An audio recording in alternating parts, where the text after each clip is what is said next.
Thanks for listening to the Good Enough Wellness Podcast. I'm Kayla. And I'm Emily. And we're passionate about holistic wellness that real people with real lives can achieve. We see you out there striving for perfection, but we want you to know that good enough can be good enough. Before we get started, everything we talk about in this show is intended for educational and entertainment purposes only. Always talk to your healthcare provider before making any changes to your diet, lifestyle, medication, or supplements. You're listening to episode 33, Starting Your Fitness Journey. In this episode, we are going to discuss ways to begin that fitness journey you've been meaning to start. So, Kayla, what have you been nerding out about? So, last week you talked about Fast Like a Girl, the book by Dr. Mindy Pelz. And you were like, I need you to read this because I have so many questions. Yes. So I started reading it. And so the entire time I've been reading this book, I have been doing the best / worst deep dives on the effect of glucose on other hormones. Because a lot of the premise of this book is how fasting and glucose and insulin all interact with other hormones.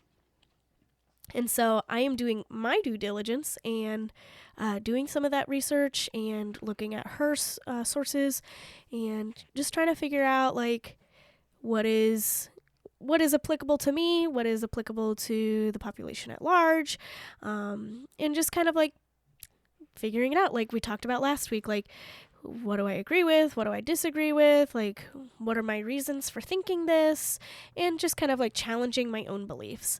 So yeah, I've been doing a lot of deep dives on glucose and other hormones that it might affect.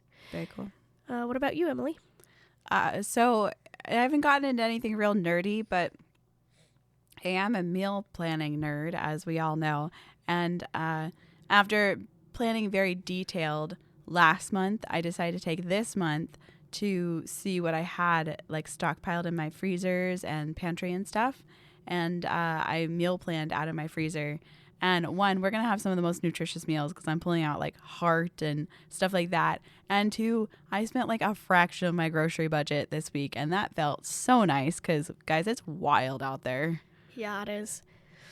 I know my grocery budget thanks me a lot when I focus on the foods that I have in my freezer. And so does my husband. Yes. And also like it just feels good to know that your hard-earned money is not going to waste. Yeah. Because you're actually using the products in your freezer. Yeah, and I think that's no shade on having a freezer or pantry stockpile. Like I think those are there for a rainy day. Yeah, you need that. Yeah, and that's totally fine. But it is, I think it's fun. It feels like going on a treasure hunt to be like, what do I have in here? Yeah. Super fun. Hey there, Goopers. Yeah, Goopers. You know, you guys who listen to the Good Enough Wellness Podcast, that's your name now. Get used to it. Are you craving a healthier, more balanced life, but you're not sure where to start?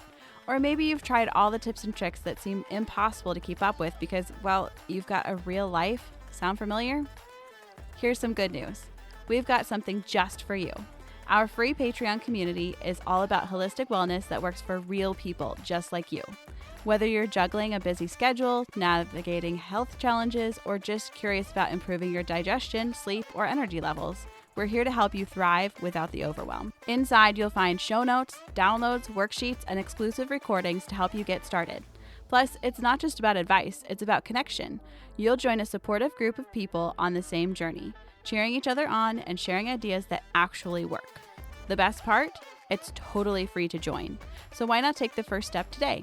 Head over to patreon.com/goodenoughwellnesspodcast and join the community where wellness meets real life. Let's grow together. You've got this. So we've talked a lot about goals this year, and I'm sure a lot of you have goals like starting a fitness journey. And despite the fact that I've been in the wellness world for a very long time, I definitely went through this like rest, rejuvenate, heal season of life, which included, you know, having some babies and stuff. So like in a lot of ways, I feel like I'm starting from scratch this year, and I want to make sure I'm doing it right. And I was thinking you guys might want to do that too and have the same thought process. So we're going to kind of break it down for you, how to start a fitness journey. Is that an annoying title that feels so like my fitness journey? I don't know. It feels almost Fitspo. It does. And I'm so sorry, but it is a journey. I think that's why it's popular, because it's right. Not something you do once and you're done. It's like you do one thing and then you do the next thing. So let's talk about it a little bit. I think you should start this out, really. Yeah, so how I want to start this is by addressing the elephant in the room, if you will. Emily and I aren't fitness experts by any stretch. We are not. We are also beginners in our fitness journey. This is not something either of us have any training in. We want to be fit, and so we want to have fitness journeys, and we want to have fitness goals, because fitness helps us be more resilient to stress. Yes. I love now that we're, in our 30s and we're talking about fitness. In our 20s, like, it was like, how thin can I be? Oh, yeah. Let's get some abs. Like, I want to be fit, look good naked, like all those things, right? In my 30s, I'm now looking ahead to my, 50s, 60s, 70s going, I would like to be able to squat down and play with my grandkids. I would like to be able to still go hiking. I would like to still be able to climb things. I would like to, when I'm in my 80s, I would like to be independent and living Right. alone and with my husband, because he's going to live forever. Side note. Anyways. Yes. But I love this great shift that's happened, at least for me. I think you feel the same way, that it's like now we're looking at resilience, longevity, That's the word mobility. I was looking for. Increases like our overall health and longevity. Yeah. Yes. And it's like, this is, what we're building now is going to carry us in the following decades and finish the race strong. And I think that's such an important, maybe the first thing you want to establish is what's your why. Right. Not that body composition goals are inherently bad or something you shouldn't have. Like, I have my own, and that's totally fine, and I'm approaching it from a healthy way. But like, once you establish your why, it'll be a lot easier to stick to your goals. Absolutely. Like, understanding, what is driving you can make or break a goal in general, but especially a fitness goal. And I do encourage that it is something other than a body composition goal, at least one of your whys. Mm-hmm. Like, it's fine to have body composition goals. Emily and I agree on that. Like, it's fine to want to look a certain way. I mean, it doesn't give you more or less worth, but I mean, I completely understand wanting to look a certain way, but it can be difficult for that to be your only why. It can be very hard to allow that to be your North Star, because if it takes too long to get there, or if wasn't realistic, or if you fall off the wagon, quote unquote, it can be very easy to just throw it all out, or try something really extreme because you get kind of desperate. But if your why is something like, I want to increase load, I want to become more resilient, I want to be able to do this next thing, I want to be able to go on the really long hike next time, that's something you can like work toward. and it's a lot more tangible. Yeah, too. you can see the progress a lot easier than watching the scale or watching inches on a tape measure or whatever. Those the things case may are fickle and not really Yes. hard numbers, data, hard evidence. So along with all of this stuff, do not underestimate the power of a good coach. Like I said at the top, Emily and I are not experts. We're also beginners. We're inviting you to go along on this with us. But something that we have both invested in is coaching, because that can make all the difference for sure. For me personally, I spent a lot of time looking at some different coaches. I followed different ones, kind of got an idea of like their philosophies. And one that really landed for me was Adina Rubin. And so I bought her self-paced program one year, and I've been doing that over and over again, and I still follow her. And she has a couple different programs that I am always interested in, but she is one that really vibes with me. But we have a couple of others on here that we also kind of vibe with and would recommend if you want to check those out. When I was first starting to heal some pelvic floor issues, some diastasis recti, I stumbled across Ashley Now. You probably know her as Get Mom Strong on Instagram. And I just love her. She's the bouncier, happier version of Adina Rubin, where she's like still like a lot of tough love, but she's just a little perkier, I guess. She has a program called Strong Like a Mother. She's got an app. She's got like endless amounts of programs that you can do, and I like her a lot. I don't currently subscribe to her stuff. In fact, I'm trying out some of Adina Rubin's stuff because I'd like to lift some heavy things and get strong. But I would recommend her for sure. And in fact, even my pelvic floor therapist was like, oh, yeah, I love her. So stamp of approval right there. Right. I think the third one on our list, though, would be Jason and Lauren Pack. We haven't done any of their programming, but we do follow them religiously on Instagram. Just their handle is Jason and Lauren Pack. And we've talked about them before in our in Instagram fitness resources, something. I don't know. Some ungodly long title that we should have renamed. But they're just, I like that they also are not talking about, body goals so much as like literal like fitness, functional strength, mobility, athleticism, and they're just really down to earth, and they got like the cutest kid, and they're just super adorable. Yes, we like them a whole lot, and they do have like lots of different programming stuff for beginners. You can get started with their YouTube, so that's even free. Kind of see if you vibe with them. So yeah, we encourage checking them out as well if you're just starting, or if you're even advanced and you're just looking to diversify your fitness. Yeah, for sure. That's a good point though about some like free ways to check stuff out. A lot of these creators have, either freebies or Instagram videos of like fix your back pain, like that sort of thing to help like see if or you low like cost. them. Low cost, yeah. Yeah. I know even Adina Rubin put out a pajama party, like $29. That's what I just bought to check out. Yeah. It'll get you started lifting, which is super cool.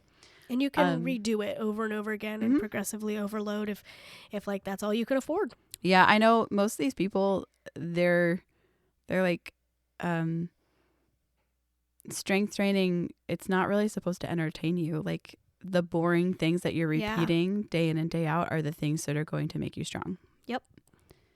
But then other ways that you could increase your fitness level and, start that ball rolling that are either free or low cost. Walking, a huge advocate of walking, like just get your lymph flowing. Whether it's, I think being outside is like always good, different terrains, different, fresh air, like all those things. But also like I have a walking pad, and that's been, in the dead of winter here, that's been working so good for me. But also like anything that you enjoy, like hiking, biking, pushing your kid on the swing, like these are all movements and these are all good. Yes, anything like that is requiring movement like that increases your fitness. And I'm not talking about like increases your calorie burner. I mean, it does, but it increases your like capacity, your for baseline, heart rate, things like that. It like affects your cardiovascular system, affects your respiratory system.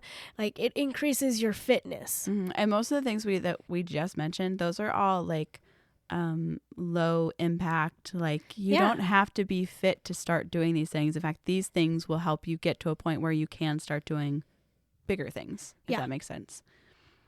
Also diversifying that movement. So, squatting to change a diaper. Help me out. What are other things? Using the monkey bars at the playground. Climbing a ladder, like to go down a slide, I guess. But I mean, you can climb a ladder, do other things, or climb a tree. Yeah. Help your kid climb a tree. I don't know, bear crawl, like practice animal, quote unquote, animal movements with your kids, like how would a bear walk, how would a crab walk. I saw there's kind of this niche video genre that people were talking about how they both like got over their like messiness and also like got fit at the same time, because they viewed their house as like their gym and just started doing housework like every day in and day out. And they're like, and Yeah. look, I lost 30 pounds. It's like, all right, maybe Yeah. I should like, Vacuuming, dusting, mopping, yeah, these are scrubbing your all, windows, you power washing the siding. yeah. This is all such a movement. Katie Bowman principle, right? Of like, why are we paying for a gym membership, but also parking in the closest spot we can find I to the know. store? It's, yeah. What are Or, we like, doing? parking in the closest spot at the gym. At the gym, So yes. you can avoid walking too much to the gym. It's like, what are we doing? Speaking of Katie Bowman, also you could get like a little more targeted with some movement drills. She in Move Your DNA, like that whole back half of the book is like movement drills and like how to go through flows and stuff to create more mobility. And her Instagram has a lot yes. of those drills on it too, so you can like go and check that out. Yeah, totally. And then of course, Knees Over Toes guy / girl, check out their Instagram. They're all about mobility and being resilient and make it harder to injure yourself both in the gym and in everyday life. So I think you have to really get specific about your goals. Maybe not specific, but don't just like throw out to the universe that like, I want to get fit. I want to get fit. That's not a good Great. goal. What does that mean? Yeah. It's not a specific goal. Mhm. So it can be like, what does fit mean? Mm-hmm. This is something my business coach really hammers home. She's like, you can't say you want to make money. You can't say you want to sign clients. Like, you have to get real specific. You want to make X amount of dollars. You want to sign this many clients. Mm-hmm. Because then, like, you know if you failed or not, or Right. you succeeded or not. It's really important here to talk about that, you know, when you're trying to narrow down, like, oh, I want to get fit. Fitness is not a body type. Oh, yeah. Fitness is absolutely. not a certain physique. It's like we said at the top, like, it's okay to have body goals. I get it. I do. And it could even be part of on your list if you want to. That's okay. Like, let's get curious and ask why maybe, but it's okay. But fitness is not a certain body type. Like, it would be super cool if you're having trouble, like, kind of getting over this. There is, I should see if I can find it. I'll do some Googling later and see. Somebody did a photo shoot with a bunch of Olympians. And That would be fascinating. it was beautiful to see all the different body types. Like, these people are winning medals. And for their fitness. For their fitness, which is arguably like the fittest of the fit, right? And they're tall, they're short, they're muscular, they're lean, they've got extra fat, they've got no fat. Like, it was such a wide variety and wide range of body types. I'll Google around and see if I can stick that in the show notes, but try to move past this idea that like, I'll be fit when my cute little booty shorts look just right. Like, that does not indicate fitness. It just indicates body size. yes, exactly.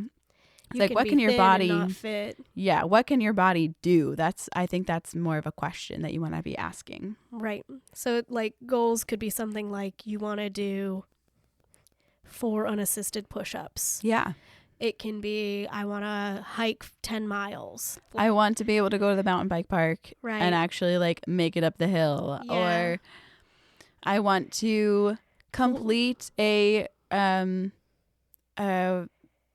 programming from this particular person, their Right. 8-week course. I want to be able to lift this much. I want to be able to hold my toddler without pain. I want to be able to pull back my bow. Yeah, totally. These are all really valid things that it's a little more tangible. Yeah, you can measure those things Mm-hmm. without a scale. Yes, correct. And of course, if you are going to be increasing your movement in any way, this is not a time to start a quote diet. It's not a time to start a calorie restriction. You need calories to move, and you really need protein if you want to be building muscle. We could wax on poetic. I think we're just going to touch on it real quick. You need to reframe your mindset to eating to work out and not working out to eat.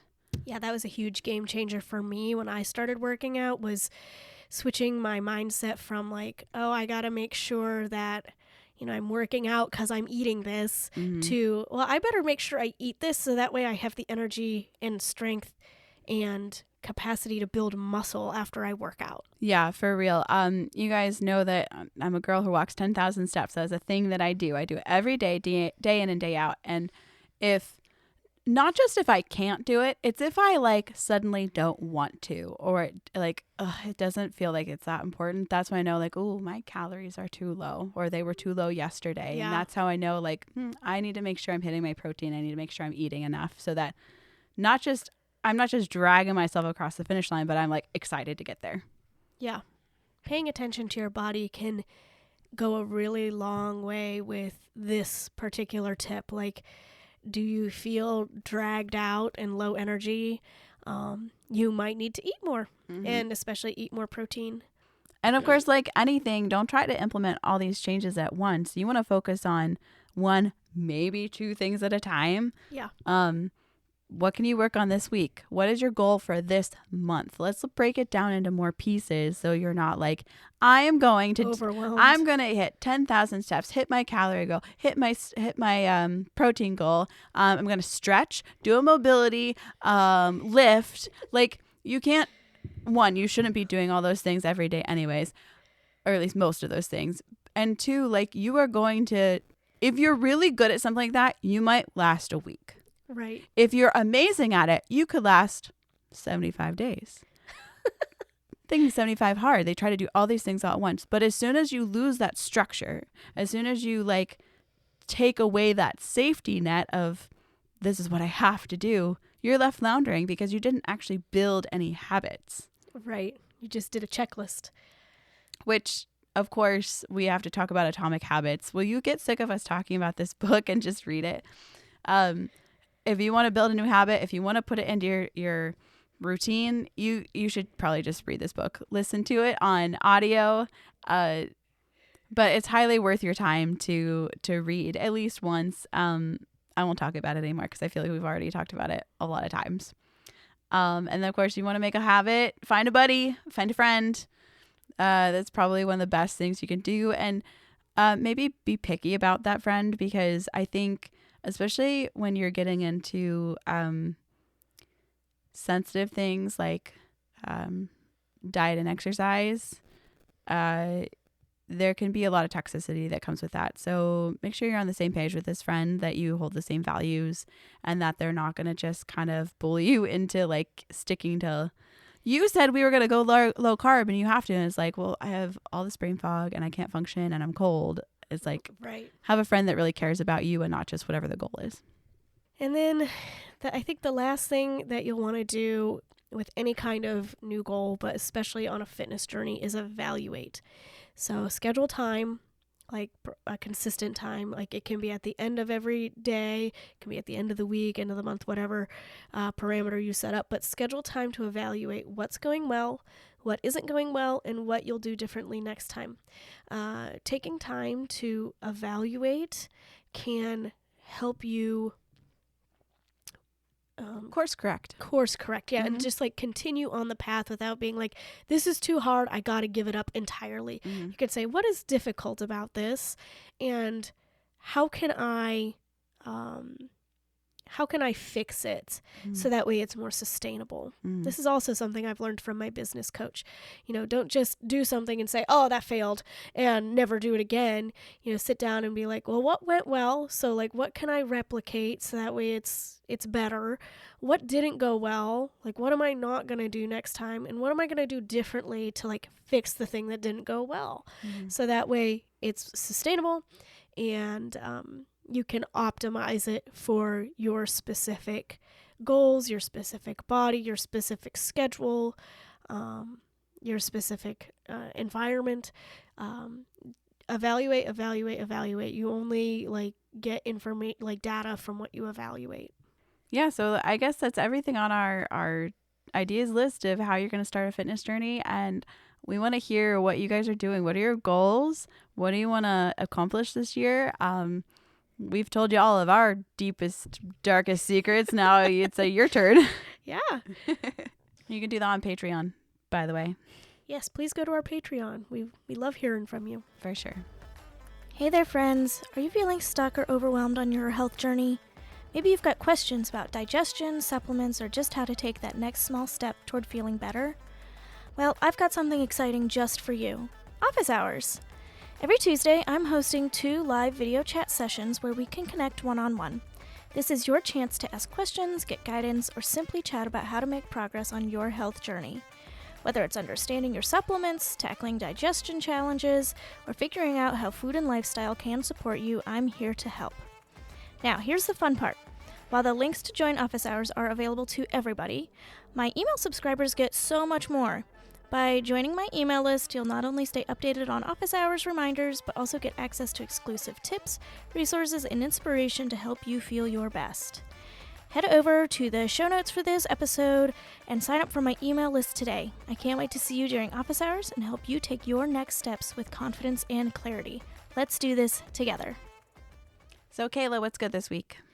So this week, I binged a podcast series called The Telepathy Tapes, and I know it sounds pretty woo-woo, and it kind of was, but it was absolutely mind-blowing. So the premise of this is claims that educators and parents of non-verbal autistic kids are reading their minds, and it takes you through like double-blind tests and trials, and then it like deep dives into like human consciousness and pretty much quantum physics.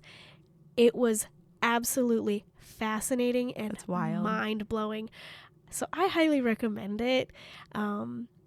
Especially if you're like interested in like consciousness and I don't know, quantum anything. Like I love the quantum anything genre of things. Like it fascinates me completely because it's like I know this isn't all that there is. Like that's a Christian belief of mine. Like right. This isn't the only thing. Like what I see with my eyes isn't the only thing that's true. Yeah. So like quantum anything, just like I love it. I gobble it up, and so. Yeah, highly recommend the Telepathy Tapes. I'll have to listen to those. When you sent them to me, I was like, I feel like this is going to make me cry. It did make me cry a little. Did it? Okay, because I was like, I don't know if I can cry right now. Yeah. I mean, it's not like super emotional, but it's kind of just like, I don't know. It just is like, I don't know. It just touches you on a spiritual level. Yeah, I'm sure. So yeah, what about you, Emily? I want to talk about homeschool flexibility.